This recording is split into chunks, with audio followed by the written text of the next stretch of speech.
I was working at PPG Industries in Wichita Falls, Texas, and they have a glass plant there. So I was a COBOL programmer there and working in other aspects also. But and I just felt like I wanted to do something different.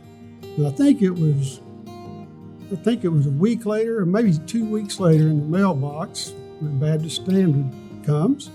I pull it out, and there's this ad for a computer services manager from Buckner Baptist Benevolences. And so that's how it began. And I just felt a call to come to Buckner that many years ago. They brought me in. They really didn't have a department. They had a consultant at the time.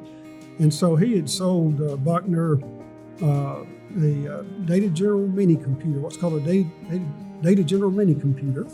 And some programs, some applications in COBOL code, and they also had a payroll application that was in COBOL.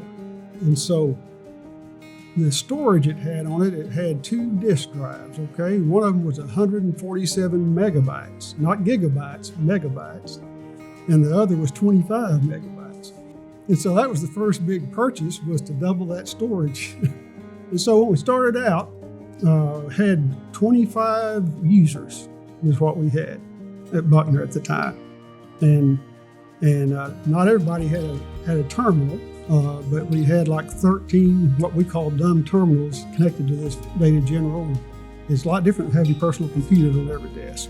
And so the desire was, when I was brought in, was really to start to expand the services.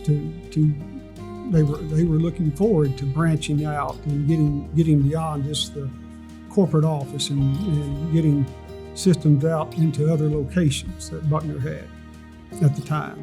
So I think I got the first personal computer. Of course, back then they cost a lot more than they do now, right? So I think I was able to get that in place. I want to say it was 1989, probably, from what I recall. And I think it was about $5,000. And we got it really to prepare, one of the main purposes for it was to prepare different charts for board meetings. Our progress, we went from Data General to what was called Novell.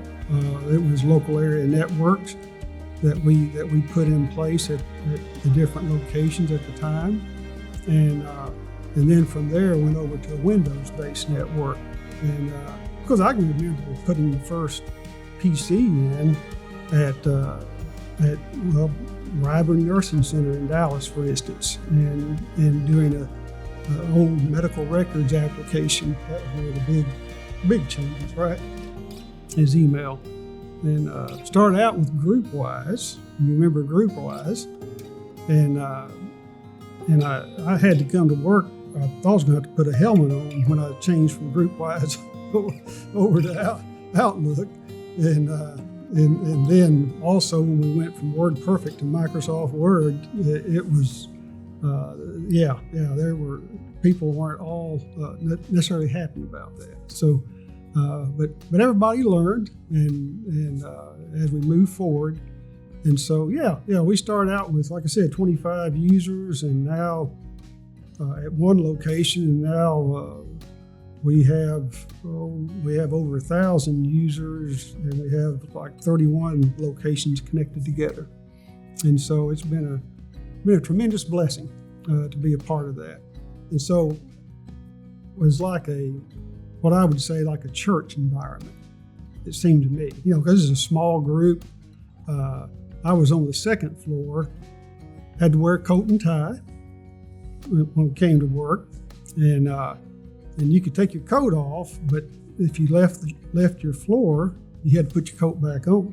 I mean, it's just a different culture, different time, and we were small enough at the time that we had mandatory break times. Of course, we had multiple locations when I started too, of course, but I've seen different over time, and it's been under different leadership.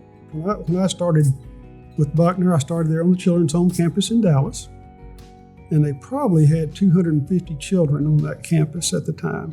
yeah, I've seen a variety of changes, but I think, it is the main focus has always been caring for people, right?